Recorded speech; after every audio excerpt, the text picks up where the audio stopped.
Jika pemimpin telah berkata jujur dan bertakwa kepada Allah serta bertaubat dari segala dosa.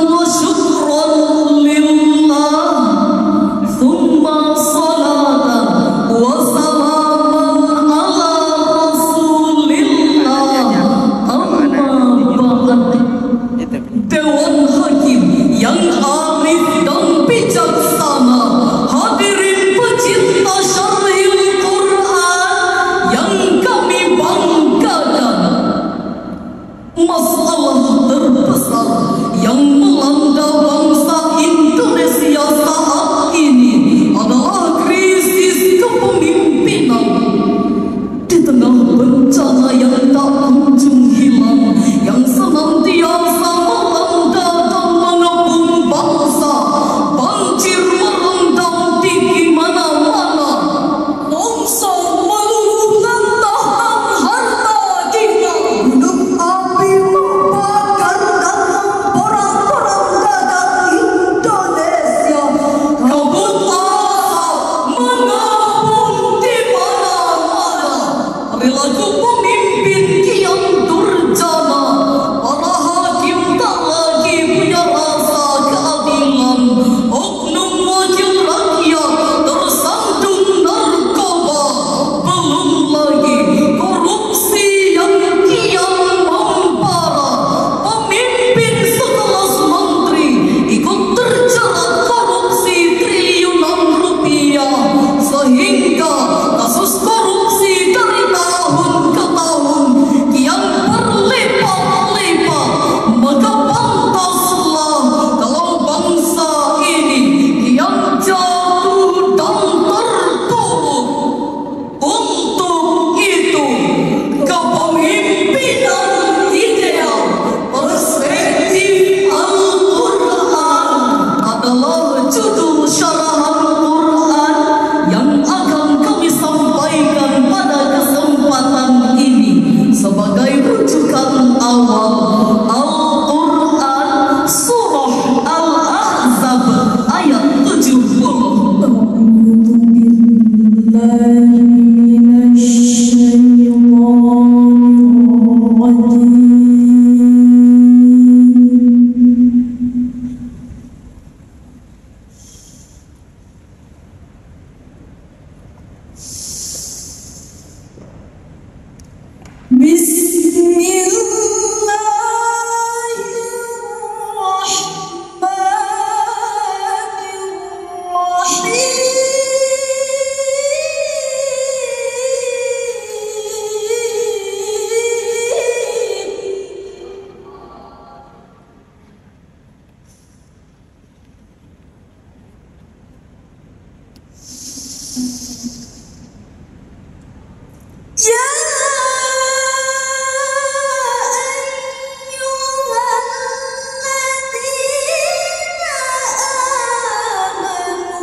Wahai orang-orang yang beriman, bertakwalah kepada Allah dan ucapkanlah perkataan yang benar.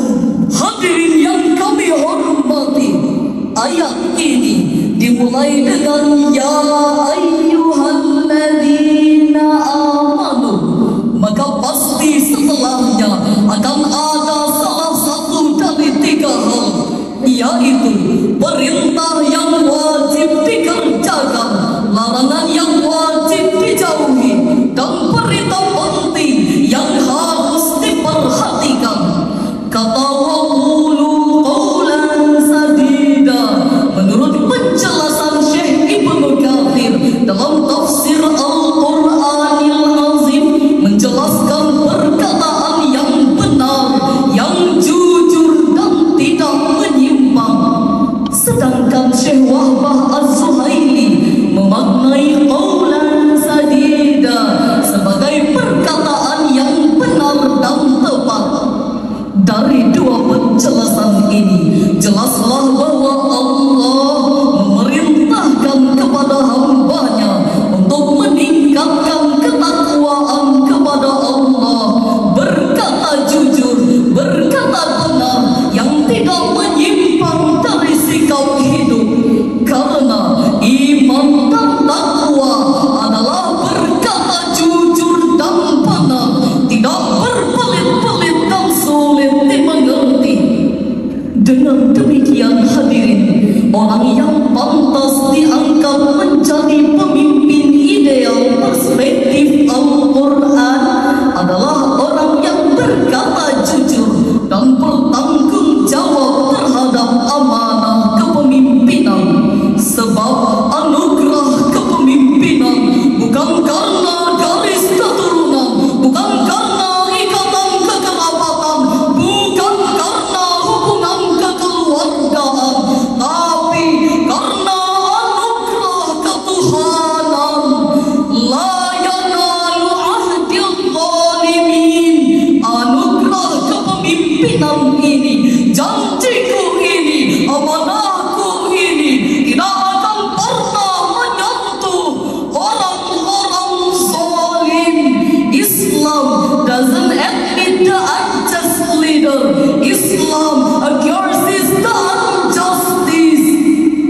Lalu, bagaimanakah figur kepemimpinan bangsa kita saat ini? Jujur kita akui, sebahagian besar pemimpin kita sedang dilanda krisis moral. Profesor Dr. Musa Asy'ari menjelaskan bahwa akar dari permasalahan bangsa adalah krisis kepemimpinan. Kita perhatikan lebih banyak pemimpin yang berfoya-foya pada hidup sederhana, lebih banyak pemimpin yang pamer harta daripada tampil apa adanya. Masih segar dalam ingatan kita ketika KPK menyita 30 miliar dari rumah seorang politisi. Politisi tersandung kasus korupsi pengadaan BTS 4G. Ada gubernur terindikasi menghabiskan uang rakyat di meja judi. Bahkan para pejabat membangun dinasti politik dengan kaum famili. Padahal mereka telah diberi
ومن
merupakan peringatan keras bagi para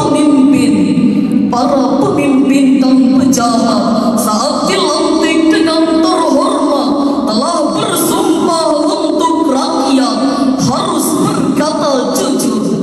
Jika pemimpin terbukti tidak jujur, amanah diabaikan, rakyat ditelantarkan, dan pemimpin hanya berfoya-foya untuk kesenangannya, maka bangsa ini hanya akan menunggu detik-detik kehancuran. Pada akhir ayat Allah menegaskan, faqad faza fawzan azima. Allah menjanjikan kemenangan. Oleh karena itu hadirin, ada dua hal yang harus dilakukan pemimpin kita, yaitu menaati hakikat kejujuran dalam memimpin dan bertakwa kepada Allah. Jika pemimpin telah berkata jujur dan bertakwa kepada Allah serta bertaubat dari segala dosa dan kesalahan, insya Allah Indonesia akan selamat sejahtera dalam berkah yang maha kuasa. Dari uraian di atas dapat kita ambil kesimpulan.